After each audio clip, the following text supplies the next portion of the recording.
Buenos días, alumnos. Nuevamente con ustedes, esperando que hayan disfrutado de un lindo fin de semana en compañía de sus mamás, o de repente ustedes ya son mamás también.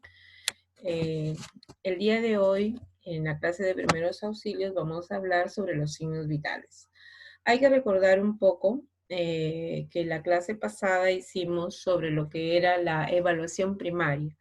Y en la evaluación primaria dijimos que lo primero que se tenía que hacer era evaluar el estado de conciencia del paciente y luego evaluar los signos vitales, es decir, evaluar la respiración, el pulso, ¿no? Que son las funciones vitales que hoy revisaremos, o los signos vitales que hoy revisaremos en esta sesión, ¿sí? Entonces, el objetivo que hoy día tenemos es aprender un poco sobre los signos vitales, ¿sí? Empecemos entonces con la primera diapositiva. ¿Qué son los signos vitales? Se denominan signos vitales a aquellas señales que nos dan muestras de que una persona está viva, ¿no?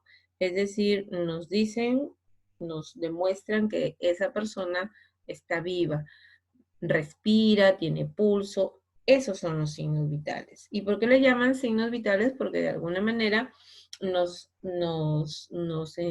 orientan sobre en qué situación se encuentra una persona ante una circunstancia de accidente, de enfermedad súbita, ¿verdad?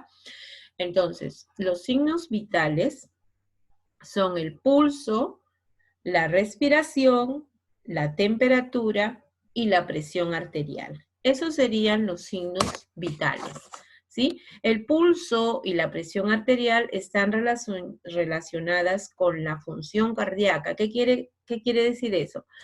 Que cuando nosotros evaluamos el pulso, cuando nosotros controlamos la presión arterial, estamos evaluando cómo está funcionando el corazón. Y por lo tanto, esa es una función vital. Podremos vivir sin que el corazón permita fluir la sangre en el organismo. No, ¿verdad? Otro de los signos vitales es la respiración, ¿sí? La respiración, que de alguna manera nos demuestra el funcionamiento de los pulmones, ¿sí? Es decir, estamos tomando oxígeno, estamos eliminando el CO2, la respiración pues nos va a permitir, evaluar cómo están funcionando los pulmones. Y también por último tenemos la temperatura, que si ustedes recuerdan, en uno de los principios decía mantener la temperatura corporal. ¿Por qué? Porque les decía yo que el ser humano no funciona bien cuando la temperatura está o por encima o por debajo de las cifras normales. Es decir, usted no puede estar atendiendo una clase estando con fiebre, porque posiblemente el dolor de cabeza, el malestar no se lo permite. Tampoco podría estar atendiendo o trabajando de repente con una hipotermia, es decir, con una temperatura por debajo de lo normal. No podría, porque el organismo no trabaja en una temperatura que no sea óptima. Entonces, los signos vitales son 4. El pulso, la respiración, la temperatura y la presión arterial. ¿Sí? Bien. El control de los signos vitales es necesario para poder determinar los cambios que se presentan en el organismo cuando una persona sufre un accidente o cuando una persona sufre de repente una enfermedad súbita, un desmayo, una convulsión. Queremos nosotros saber cuáles son sus funciones vitales, cuáles son sus signos vitales. ¿Por qué? De esa manera nos permiten orientarnos para poder tomar decisiones y saber qué tratamiento vamos a iniciar, qué es lo que tenemos que hacer. ¿Sí? Entonces, los signos vitales son muy importantes. Y dentro de la valoración primaria, lo que nosotros evaluamos, si ustedes más nos recuerdan, es el pulso y la respiración, ¿verdad? Bien, entonces, vamos a revisar cada uno de ellos. Empezaremos por la temperatura. ¿Qué es la temperatura? La temperatura es, dice, el equilibrio, ¿sí? El equilibrio entre el calor producido y el calor perdido, ¿sí? Es decir, el organismo generalmente, o perdón, normalmente produce calor. Es decir, dentro de nuestro cuerpo formamos calor, pero también eliminamos calor, ¿sí? Y para que hablemos de temperatura, hablamos de ese equilibrio que existe. Por eso aquí yo les he puesto una balanza, ¿verdad? ¿Por qué? Porque esta balanza tiene que estar equilibrada. Es decir, si yo produzco calor, debo eliminar calor, manteniendo una temperatura normal. Bueno, hay terminología que denomina lo que es el calor producido. Es la termogénesis. Génesis quiere decir formación, algo nuevo, ¿verdad? Entonces la termo es temperatura. La termogénesis es la formación o la producción de calor. Y la termólisis, que viene, lisis significa ruptura. ¿Ruptura de qué? De la temperatura. Entonces, la termólisis viene a ser la pérdida de calor. ¿Ok? Entonces, ¿qué es la temperatura? El equilibrio que existe entre la termogénesis y la termólisis, ¿sí? Pero si ustedes quieren, lo dejamos con calor producido y calor perdido. Ahora, ¿cómo es que el cuerpo produce calor? ¿Cómo es que nuestro organismo es capaz de producir calor? ¿Cómo nos mantenemos a una temperatura normal? Pues fíjense, cuando nosotros ingerimos los alimentos, estos van a ingresar a nuestro organismo y dentro de nuestro organismo se va a producir lo que se llama el metabolismo, que es el momento en que el cuerpo o el organismo toma todos los nutrientes de los alimentos, ¿sí? Y al tomar los nutrientes de los alimentos, los transforma en energía, libera energía. Y esa energía es la energía calorífica, es decir, aumenta la temperatura en nuestro cuerpo. ¿De qué otra manera nosotros producimos calor? También producimos calor cuando realizamos ejercicio físico, actividad física, correr, saltar, bailar. ¿Acaso cuando ustedes corren no se sienten calientes o de repente bailan y la temperatura sube? Pues eso es producción de calor, ¿sí? Todo se da dentro del organismo.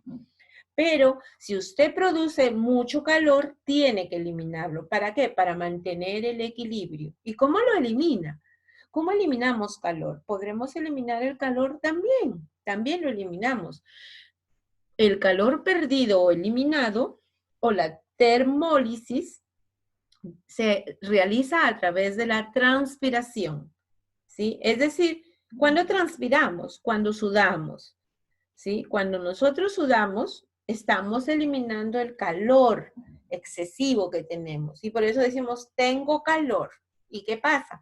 El cuerpo elimina el calor a través de la sudoración, a través de la transpiración. Pero no solamente a través de la transpiración lo eliminamos, también lo eliminamos a través de la respiración. ¿Cómo? A través de la respiración, sí. Cuando usted respira, emana o elimina calor. Póngase la mano en la nariz y va a percibir el calor que sale por su nariz, el calor que sale cuando exhala por la boca, ¿sí? Ese calor, ese halo que sale en ese momento caliente, esa es una forma de eliminar calor también, ¿sí? Entonces, ganamos calor o producimos calor a través del metabolismo y a través del ejercicio físico, ¿ok? Y eliminamos calor a través de la transpiración y a través de la respiración. Bien, a través de estos dos mecanismos es que podemos mantener un equilibrio. Nunca debemos estar ni por arriba, es decir, con fiebre, ni tampoco por debajo, es decir, con hipotermia. ¿Por qué? Porque si estamos en una situación así, nuestro cuerpo no está preparado para funcionar y empieza un desequilibrio interno. ¿Ok? Bien. ¿Quién regula esta temperatura? ¿Quién se encarga de regular, de controlar la temperatura en el cuerpo? Pues el centro termorregulador, que en esta figurita pues está aquí, en el hipotálamo, ¿sí? En el hipotálamo, en esta zona del a nivel de lo que es el sistema nervioso central, ¿sí? Bien. ¿Con qué nosotros controlamos la temperatura? Es decir, ¿cómo la medimos? La medimos con el termómetro. Ojo, hay muchos tipos de termómetros. Hay termómetros clínicos de mercurio, como es el que les estoy ahora enseñando. Hay termómetros digitales que ustedes algunos deben tener en casa, ¿no? Que simplemente usted lo coloca y en unos minutos hace un sonido, emite un sonido y usted observa una cifra, así como en forma digital. Observa directamente el número en cifras de la temperatura que usted tiene. Hay otros termómetros, ¿no? Como por ejemplo unos que se colocan en la frente y son unas pequeñas barritas que se colocan en la frente y usted puede medir la temperatura también así. Hay otros termómetros que se colocan dentro del oído, se llaman termómetros ópticos, y también usted puede medir la temperatura. Pero nosotros acá en primeros auxilios vamos a utilizar el termómetro clínico de mercurio, ¿sí? El termómetro clínico de mercurio. Yo creo que en casa algunos lo deben tener. Si no lo saben utilizar, pues por lo menos hoy aprenderemos a saber cuáles son las partes del termómetro y cómo se debe utilizar. El termómetro es un equipo médico, ¿no? De uso clínico. Clínico se refiere, pues, que lo usamos para ver problemas de salud, ¿verdad? Que tiene las siguientes partes. Observen, en el extremo, acá a este nivel, está lo que nosotros le llamamos el bulbo. El bulbo. La puntita es el bulbo. Lo que está dentro del bulbo, que se ve aquí en esta como color plomo, y se va por todo este tubito, observen, este es el mercurio. ¿Qué es el mercurio? El mercurio es un metal líquido que es muy lábil al calor, o sea, es muy sensible al calor. Y cuando usted coloca ese termómetro en el cuerpo, este mercurio empieza a discurrir por este tubito, es decir, empieza a pasar por este tubo hasta alcanzar la temperatura que tiene el cuerpo de ustedes, ¿sí?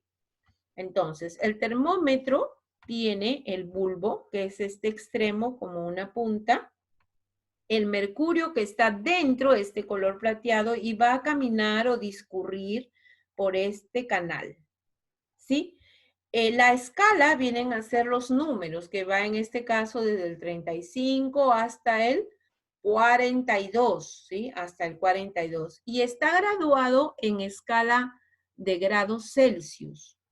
Escala de grados Celsius. Y todo lo que queda después del bulbo, todo esto es el cuerpo. Es decir, el cuerpo vendría a ser todo el tubo, a excepción de la punta que es el bulbo, ¿ya? Entonces el termómetro clínico tiene bulbo, cuerpo, mercurio que está dentro, porque esto es como un tubo cerrado, ¿sí? Y una escala vienen a ser los números que están graduados, ¿no? Como grados Celsius, es decir, este termómetro pues nos va a permitir medir la temperatura en una escala de grados Celsius, ¿ya? Bien, este termómetro debe ser lavado con agua y jabón antes de utilizarlo. Una vez que usted lo lava con agua y jabón, lo va a desinfectar con alcohol antes y después de controlar la temperatura. ¿Por qué? Porque de esa manera evitamos contaminar. Ahora, hay una cosa muy especial acá. Cuando nosotros vamos a controlar la temperatura, hemos dicho que hay que desinfectarlo, es decir, antes del procedimiento.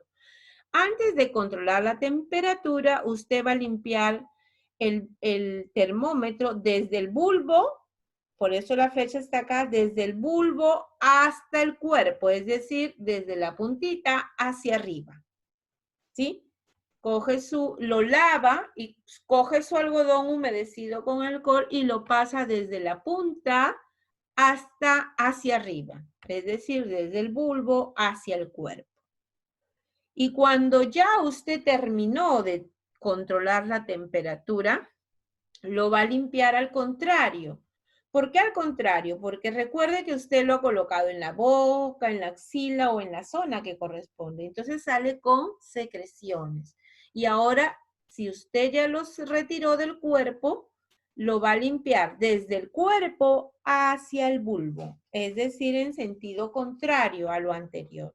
De esa manera, evitamos contaminarnos. ¿Qué pasaría si usted, por ejemplo, colocó el termómetro en la boca y lo limpia desde esta puntita hacia arriba? Usted se va a contaminar sus manos porque acá va a quedar la saliva, ¿verdad?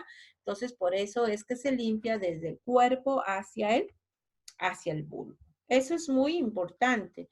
Esa es una medida de asepsia, una medida de bioseguridad, una medida que va a prevenir que usted se contamine y la transmisión de alguna enfermedad si es que la hubiera. Así que es muy importante, ¿no?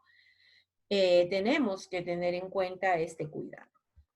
Bien, otro tema, otra parte del tema que nos interesa es saber cómo controlamos la temperatura.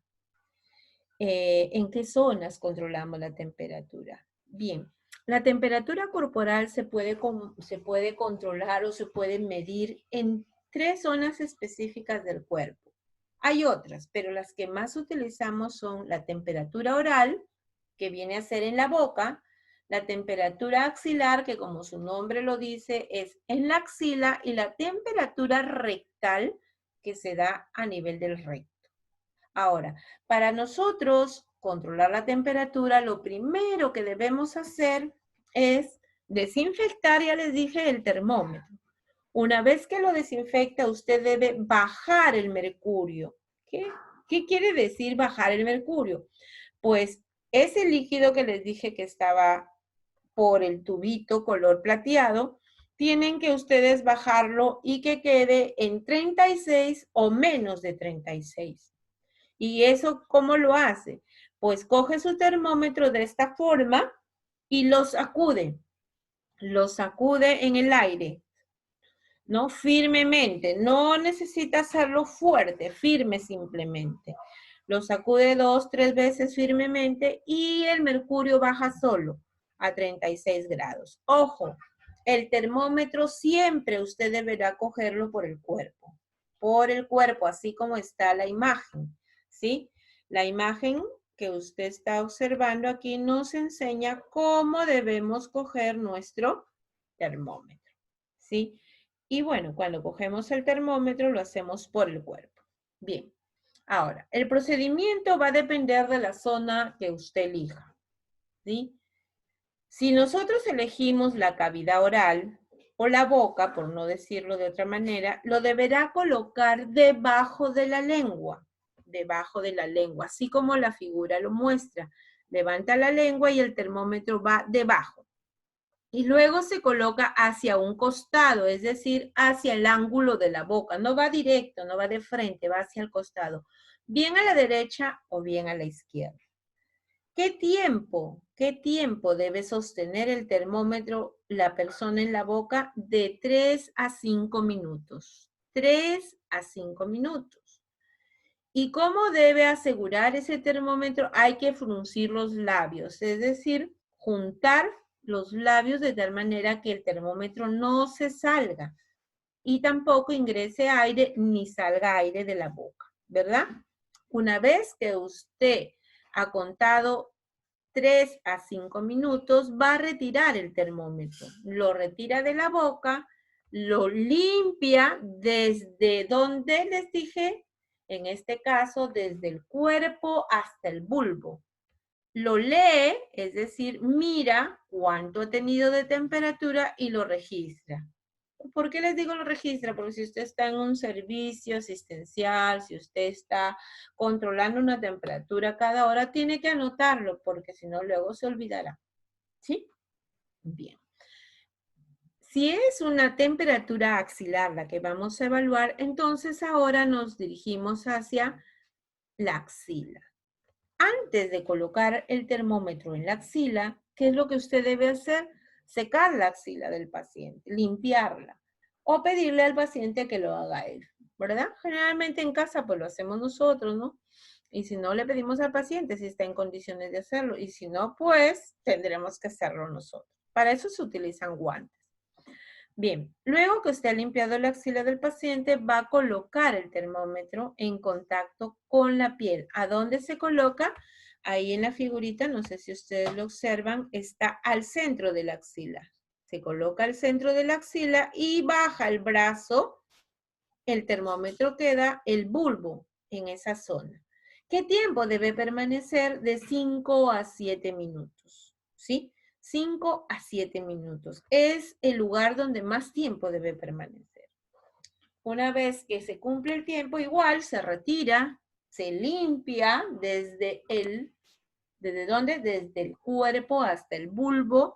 Se lee, es decir, usted lo va a observar hasta dónde llegó el mercurio y lo registra. ¿Sí? Bien. Ahora, en el caso de que el paciente tuviera alguna lesión al nivel de la axila, tuviera algún ganglio inflamado, un nódulo, el ganglio es así como una bolita que sale ahí en la axila, muy dolorosa. Si el paciente tiene ese problema, no se pone. En el caso de la temperatura oral, si el paciente es un niño pequeño, no se pone termómetro a los bebés en la boca. Si es una persona que está inconsciente, tampoco. Y tampoco se deberá colocar a pacientes que presenten vómitos porque el termómetro saldrá volando, ¿verdad? Entonces, hay situaciones que no permiten controlar la temperatura en ciertas zonas, por eso tenemos más de una para utilizar. Tenemos la oral, la axilar y por último tenemos la rectal. La temperatura rectal es la temperatura más exacta del cuerpo, es la más precisa, es decir, si usted quiere saber en realidad cuál es su temperatura, pues a nivel rectal encontrará la cifra exacta, ¿sí? La temperatura rectal generalmente se utiliza en niños y en esta figura usted observa cómo a un niño le colocan el termómetro. Se le acuesta sobre su espalda, se le levantan las piernitas como si le fuera a cambiar el pañal y le introducen el termómetro en el recto, ¿sí? Ajustándole luego los glúteos para evitar que se salga. Ahora, si es un niño ya más grandecito, usted lo puede colocar de costado y le coloca el termómetro ajustándole también los glúteos para que no se salga. Bien, para tomar la temperatura axilar y oral, el termómetro es como el anterior. ¿Sí? Voy a regresar a la diapositiva anterior y vamos a ver que el termómetro pues puede ser de otra forma, ¿no?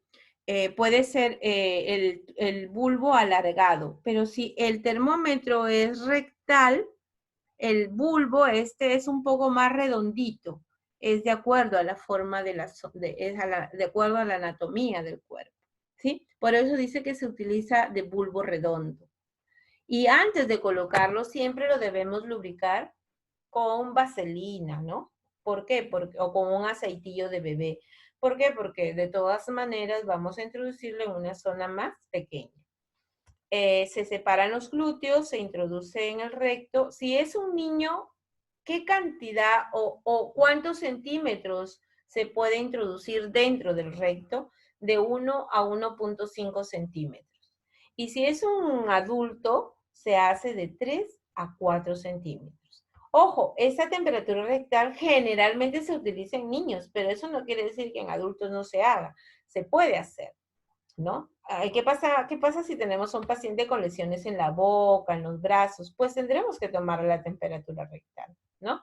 O si queremos controlar una temperatura con precisión, pues la rectal nos va a dar la cifra exacta, ¿sí? Bien.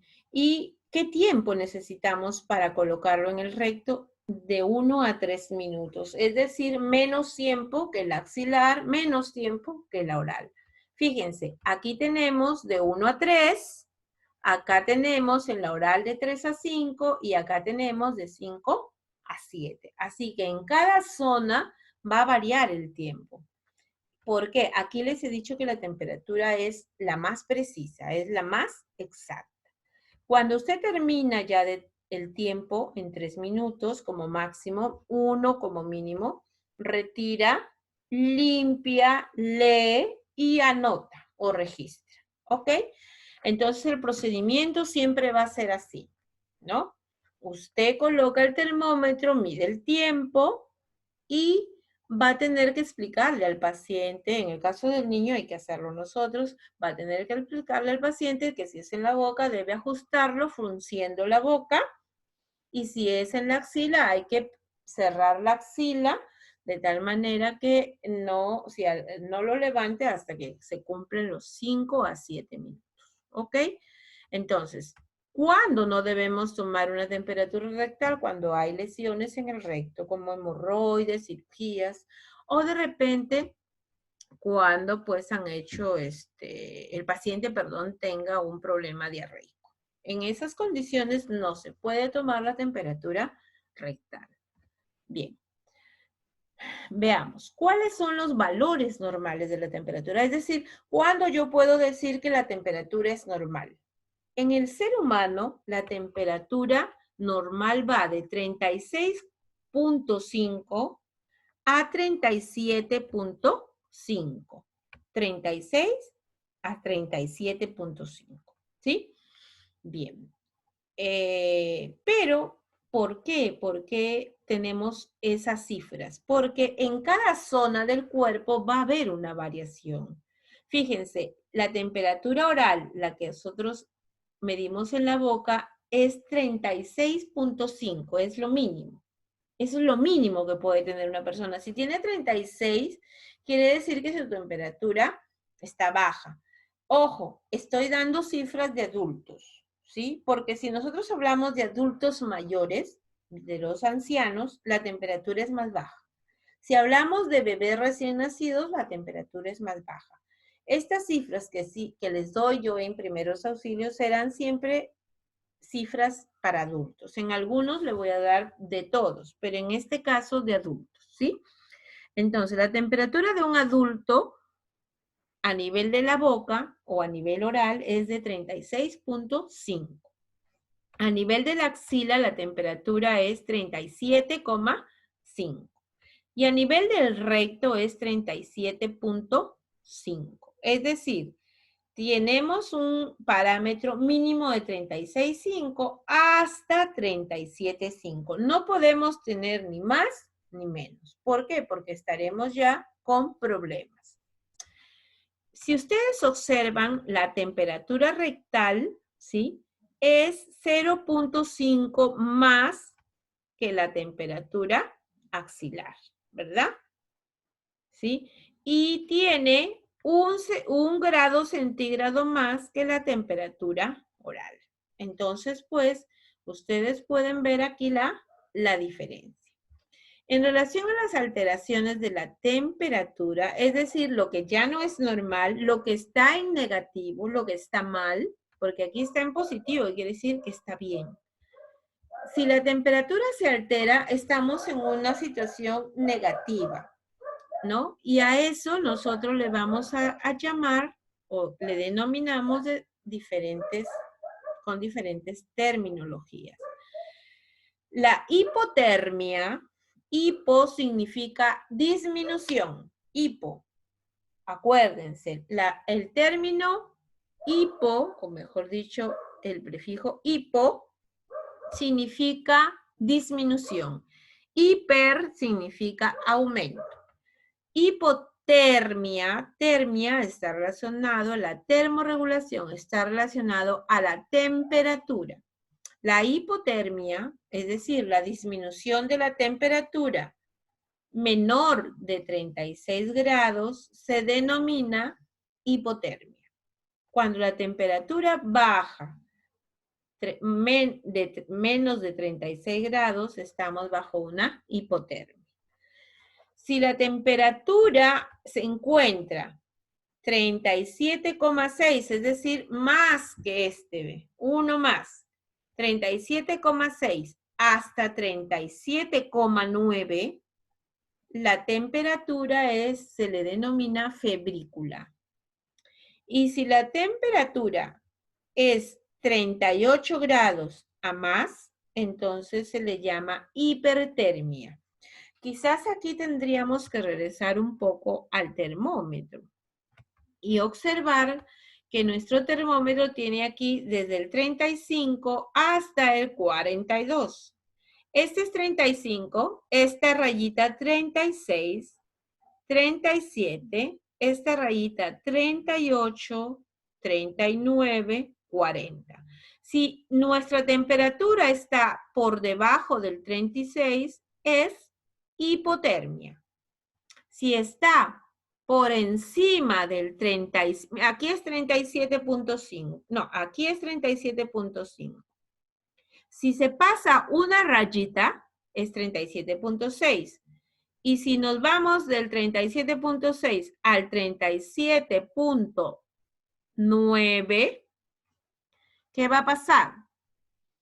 Estamos ante una febrícula. Pero si la temperatura llega a 38 y más, estamos ante una hipertermia. Desde este número 38 para arriba es hipertermia o fiebre. Desde el 36 para abajo, hipotermia. Y si vamos desde el 37.6 al 37.9, que es esta rayita, tenemos febrícula.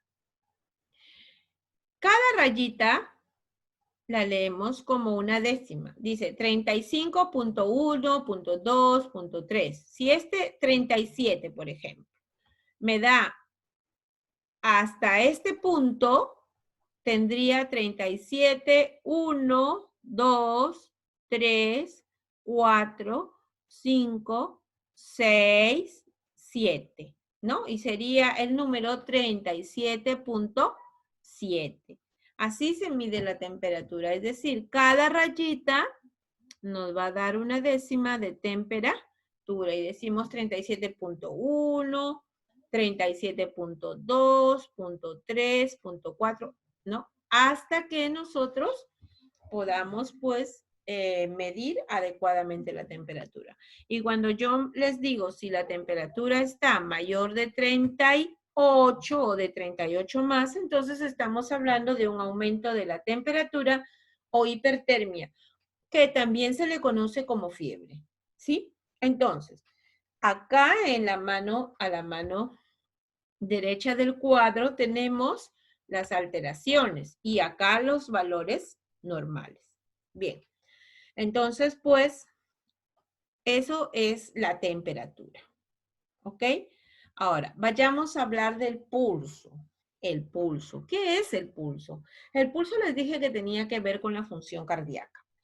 La función cardíaca, ¿sí? La función cardíaca pues tiene que ver, la función cardíaca se refiere a la función del corazón. El pulso es la expansión rítmica, dice, de una arteria, ¿no? Producida por el paso de la sangre. Es decir, cuando el corazón ¿qué hace? Bombea la sangre y la envía a todo el cuerpo. Cuando el corazón bombea la sangre, ¿qué hace? Lo lanza por las arterias, ¿verdad? ¿Y la arteria qué hace? Se estira y vuelve a regresar, se expande y regresa. Esa expansión se puede percibir. ¿Cuándo? Cuando nosotros tocamos la arteria, ¿sí? Y bueno, pues esta arteria que nosotros tocamos nos va a indicar que la sangre está pasando y entonces se dilata, se extiende. El pulso sufre modificaciones, ¿no? Es decir, si hay una pérdida de sangre, si hay de repente algún problema en la elasticidad de las arterias, el pulso va a variar. ¿Cuáles son los valores normales del pulso? En niños pequeñitos tenemos que pueden tener de 130 a 40 pulsaciones por minuto. ¿verdad? En niños más o menos de 4 o 5 años, de 80 a 100 pulsaciones por minuto. En adultos, de 72 a 80 por minuto. Y en ancianos, en adultos mayores, 60 o menos son sus pulsaciones. Esos serían los valores normales del pulso. ¿Dónde o en qué zonas del cuerpo nosotros podemos controlar el pulso o tomar el pulso? En la sien, dice, es decir, aquí a nivel del hueso temporal, ¿sí? Y a ese se le llama pulso temporal. En el cuello, aquí a este nivel, así como está en esta figura, y le llamamos pulso carotidio. En la tetilla, acá, a nivel de la tetilla se llama pulso apical.